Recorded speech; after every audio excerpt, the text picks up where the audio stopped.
الرحمن الرحيم وإلى مدين أخاهم شعيبا قال يا قوم اعبدوا الله ما لكم من إله غيره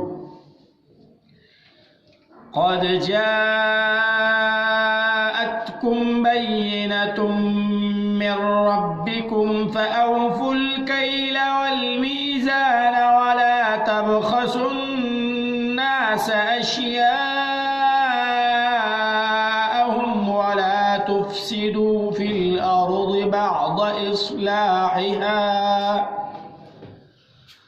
ذلكم خير لكم إن كنتم مؤمنين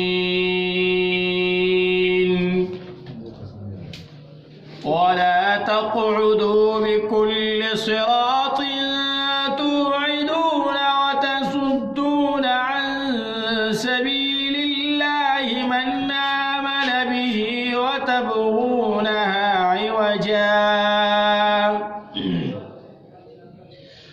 من آمن به وتبغونها عوجا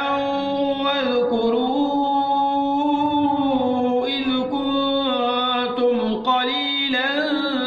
فكثركم وانظروا كيف كان عاقبة المفسدين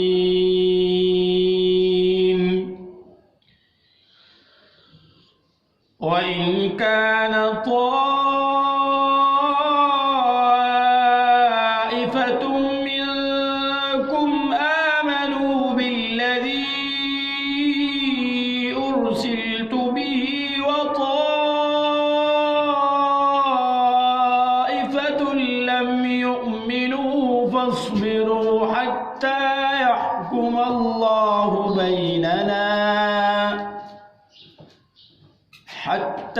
يحكم الله بيننا وهو خير الحاكمين.